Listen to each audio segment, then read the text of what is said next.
Το αίτημα του λαού του Δήμου Ζωγράφου αλλά και ολόκληρης της Αθήνας για τη δημιουργία εθνικού πάρκου στο χώρο των στρατώνων Γουδί άρχισε να παίρνει σάρκα και οστά. Όπως είναι γνωστό, ο οικοδομικός συνεταιρισμός των αξιωματικών, που φέρεται σαν ιδιοκτήτης του χώρου των στρατώνων, είχε ζητήσει την έγκριση για να οικοδομήσει σε έκταση 750 στρεμμάτων. Στο σχέδιο του συνεταιρισμού, που είχε γίνει δεκτό από το Υπουργείο Οικισμού, αντέδρασε ο Δήμος Ζωγράφου αλλά και ο Δήμος Αθηναίων.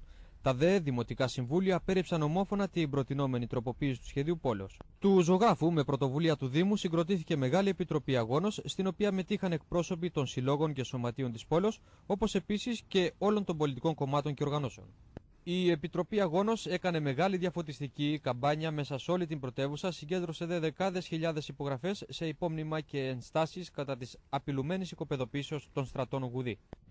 Το πάρκο αυτό θα είναι το μεγαλύτερο άλσος ολόκληρης της πρωτεύουσας και θα είναι πολύ μεγαλύτερο και από τον εθνικό κήπο του Ζαπίου.